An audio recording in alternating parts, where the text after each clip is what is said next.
नमस्कार दोस्तों। आज की कहानी है बंदर और ऊंट। यह केवल एक जंगल की कहानी नहीं है, बल्कि यह अहंकार, ईर्ष्या और आत्मसम्मान की ऐसी सीख देती है जो हमारे जीवन में भी बहुत मायने रखती है। तो चलिए, बिना देर किए चल पड़ते हैं उस रोचक जंगल की ओर जहां ये कहानी जन्म लेती है। बहुत समय पहले की बात है। एक घना जंगल था जहां अलग अलग प्रकार के जानवर रहते थे। सभी जानवर अपने अपने काम में मस्त रहते और जंगल में शांति और आनंद का माहौल बना रहता था। एक बार जंगल में एक बहुत ही खास अवसर आया, राजा शेर का जन्मदिन। पूरे जंगल में उत्सव का माहौल था। जानवरों ने मिलकर एक सुंदर सभा आयोजित की। हर कोई कुछ ना कुछ खास करना चाहता था ताकि वो राजा को खुश कर सके। अब इस सभा में सभी जानवर एक के बाद एक अपनी प्रतिभा दिखा रहे थे। कोई गीत गा रहा था, कोई नृत्य कर रहा था, कोई अपनी कला का प्रदर्शन कर रहा था। इसी बीच मंच पर आया एक छोटा, चंचल और बहुत ही नटखट बंदर।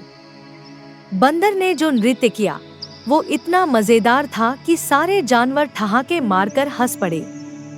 राजा शेर भी इतना खुश हुआ कि उसने बंदर की पीठ थपथपाई और कहा, तुमने आज इस सभा को जीवंत कर दिया। बंदर तो वैसे ही थोड़ा शौक था। अब उसे जब सबका इतना प्यार और तालियां मिली तो उसका मन फूल कर कुप्पा हो गया।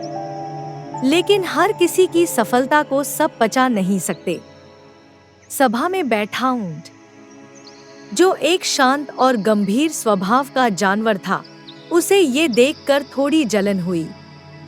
उसे लगा, मैं बंदर से कहीं ज्यादा बड़ा, मजबूत और खूबसूरत हूँ। अगर मैं भी ऐसा नृत्य करूँ तो सब मुझे भी उतना ही पसंद करेंगे। अब ऊंट ने बिना कुछ सोचे समझे मंच पर चढ़ने का निश्चय किया। जैसे ही ऊंट मंच पर आया, सब जानवर चुप हो गए। वो सोचने लगे, ऊंट क्या करेगा? ऊंट ने अपने भारी शरीर को जोर जबरदस्ती से हिलाना शुरू किया। वो नाचने की कोशिश कर रहा था, पर उसके लंबे पतले पैर लड़खड़ाने लगे। उसकी चाल असहज लगने लगी। उसके नाच में ताल, लय या कोई भावना नहीं थी, बस एक जबरदस्ती की नकल थी। सारे जानवर हैरान रह गए। कुछ तो हंसने लगे और कुछ ने शर्म से मुंह फेर लिया। राजा शेर ने गुस्से में ऊंट को रोका और कहा, ऊंट, ये सभा सबको खुशी देने के लिए है, पर तुमने मजाक बना दिया है। ये मंच सबके लिए नहीं होता। कृपया नीचे उतर आओ। ऊंट बहुत आहत हुआ। वह मंच से नीचे उतरते हुए बोला, मैं तो बस वही करना चाहता था जो बंदर ने किया। मैं भी तो जंगल का हिस्सा हूँ। राजा ने उसे समझाया, हर किसी की अपनी खूबी होती है। बंदर फुर्तीला है, चंचल है, उसका नाचने में स्वाभाविक गुण है। तुम्हारी गरिमा कुछ और है। अपनी शक्ति और धैर्य पर गर्व करो। दूसरों की नकल करोगे तो ना खुद खुश रहोगे, ना औरों को कर सकोगे। ऊंट की आंखों में आंसू आ गए। वो चुपचाप सभा से बाहर चला गया। कुछ दिन बीते। जंगल में अचानक तेज आंधी और तूफान आया। कई जानवरों की झोपड़ियां उड़ गई। नदी में बाढ़ आ गई।